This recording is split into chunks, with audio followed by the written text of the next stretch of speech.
जी sir. आज मेरे द्वारा नगर पालिका परिषद टांडा का निरीक्षण किया गया। निरीक्षण के समय मेरे साथ ईओ और जो हमारे एसडीएम साहब हैं वो मौजूद थे, साथ में एसडीएम टांडा साहब भी थे। यहाँ पर आने पर मैंने पूरे कार्यालय कक्ष का निरीक्षण किया। हर पटल पर जाकर वहाँ पर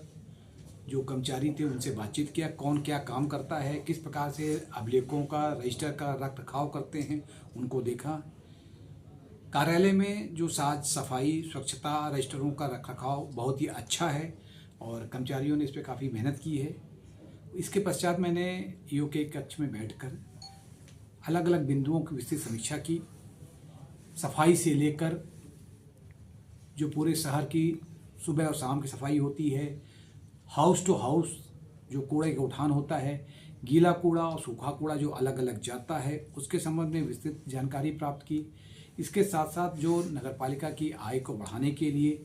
ये जो टैक्स की वसूली के लिए लोग क्या कर रहे हैं उस पर जानकारी प्राप्त की।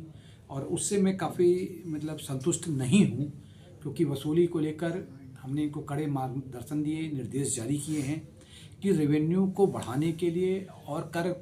की में वृद्धि करने के लिए और राजस्व के नए नए स्रोतों को खोजने के लिए मैंने उनको कुछ टिप्स भी दिए। इसके साथ ही साथ जो कुछ रजिस्टर थे, ख़ास तौर से जो नजूल का रजिस्टर था जिसमें कि वो दाखिल खारिज और अमल दरामद कर रहे थे, उसमें देखा गया कि जो नए लेटेस्ट हमारे नजूल लैंड से संबंधित जो शासनादेश थे उनके उल्लंघन किया जा रहा था, उनका पालन नहीं किया जा रहा था। इस संबंध में कठोर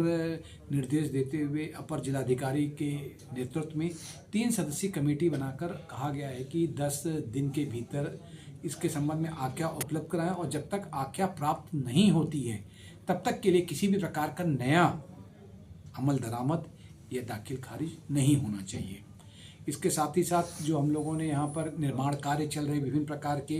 निर्माण कार्यों में क्यों धीमी गति है उसके बारे में जानकारी प्राप्त की।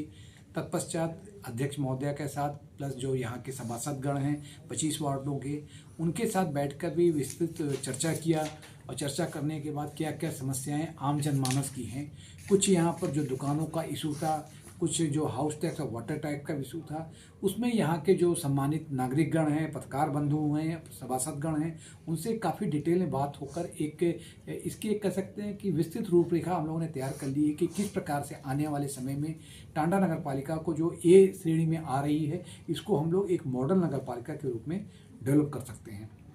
निश्चित रूप से मेरा ये सोचना है और उम्मीद करता हूँ कि अगली बार जो मैं आऊँगा वो यहाँ पर और भी बेहतर